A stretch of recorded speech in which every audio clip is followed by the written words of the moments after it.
안녕하세요, PS입니다. 대결편 패치 이후 확실히 메타 속도는 안정화되었고 초반 버스 기사들은 많이 사라졌습니다. 허나 몇 가지 기물 패치가 여전히 밸런스를 어지럽히고 있다 생각이 듭니다. 초반 상점운에 따라 순방률이 확 달라질 수 있다는 이야기인데요. 오늘은 그 주범 중 하나인 돌아온 민초, 광적인 사우로리스크에 대해 리뷰해보겠습니다. 사우로리스크의 기본 스탯이 4-2에서 3-2로 공격력이 1 감소하였고 죽음의 메아리 하수인을 낸 후 증가하는 스탯이 1-1에서 1-2로 상향을 받았습니다. 과거 사우로리스크는 OP였던 시절이 있습니다. 일성 기물이었을 때인데요. 이때 당시 선장 후크터스크와 시너지도 좋아 민초 덱이 따로 있을 정도로 성능이 매우 압도적이었습니다. 사우로리스크가 1성에서 2성으로 변경된 이후 미라우스와 다릴 정도만 가끔 사용하고 대부분의 영웅이 활용하지 않아 이번에 버프를 받은 것으로 보입니다. 엄청나게 파격적인 버프입니다. 만약 2일 스텝 버프만 진행했다면 사우로리스크는 여전히 사용률이 낮은 하수인일 겁니다. 하지만 1, 2 버프가 문제였습니다. 사실 1, 2 버프는 2 버프와 크게 차이가 나지 않습니다. 사우로리스크를 초반부터 구매하고 꾸준히 키울 경우 공격력이 부족해 교환비에서 손해를 보는 경우는 정말 극후반을 가지 않는 이상 현 메타에서는 상당히 적은 편입니다. 8, 9턴 이전 초중반 단계에서는 특수한 상대와 명인덱 정도를 제외한다면 1, 2 버프는 2 버프와 차이가 거의 없습니다.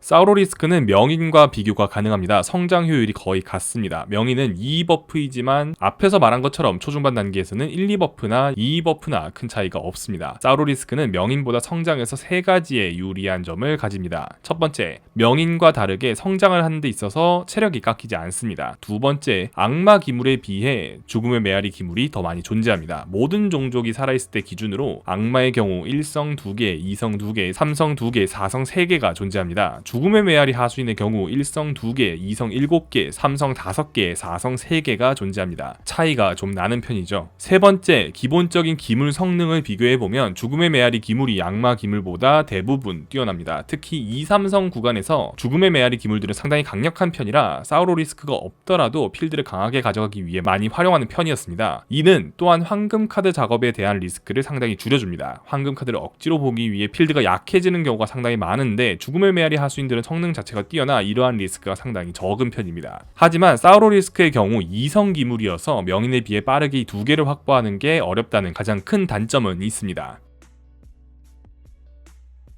사우로리스크가 주력이 되는 조합을 가기 위해서는 명인과 마찬가지로 일단 2마리가 빠르게 확보되어야만 합니다. 사우로리스크가 3, 4턴에 바로 2마리가 나온다면 고민 없이 구매를 하고 사우로리스크가 주력이 되는 조합을 가면 되겠습니다. 3, 4턴에 사우로리스크가 1마리만 나오더라도 일단 구매해 볼만 합니다. 하지만 기계 종족이 벤이라면 선호도가 많이 내려가게 됩니다. 죽음의 메아리 하수인 1개만 사더라도 바로 4-4 스탯이 되어 준수한 2성 기물이 됩니다. 여기서 7턴 이전에 1마리를 더 확보할 수 있다면 사우로리스크가 주력이 되는 조합을 가면 되죠. 하지만 7, 8턴까지 사우로리스크가 계속 1마리라면 버프 효율이 떨어지기 때문에 사우로리스크를 포기하는 것도 고려할 만합니다.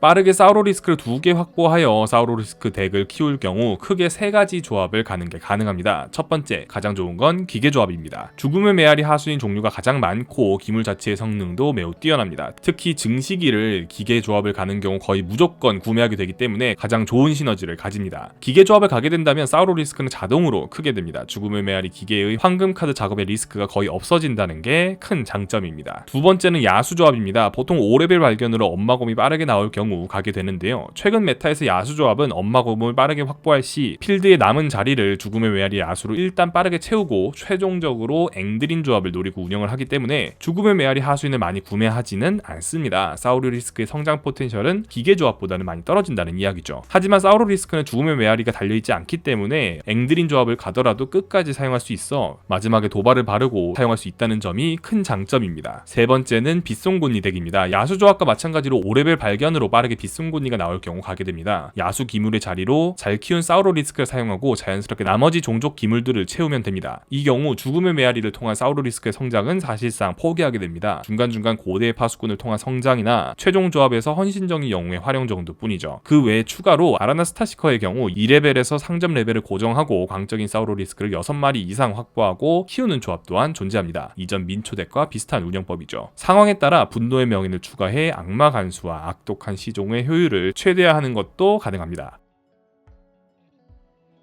사우로리스크는 현재 상당히 괜찮은 기물 3, 4턴 사우로리스크는 일단 구매하고 볼만합니다. 사우로리스크 2개가 빠르게 확보된다면 순위 방어의 가능성은 엄청나게 증가하며 조합의 방향은 기계, 야수, 빗송곤니 덱을 목표로 짜시면 되겠습니다. 도움이 되었길 바라며 이만 마치겠습니다. 감사합니다.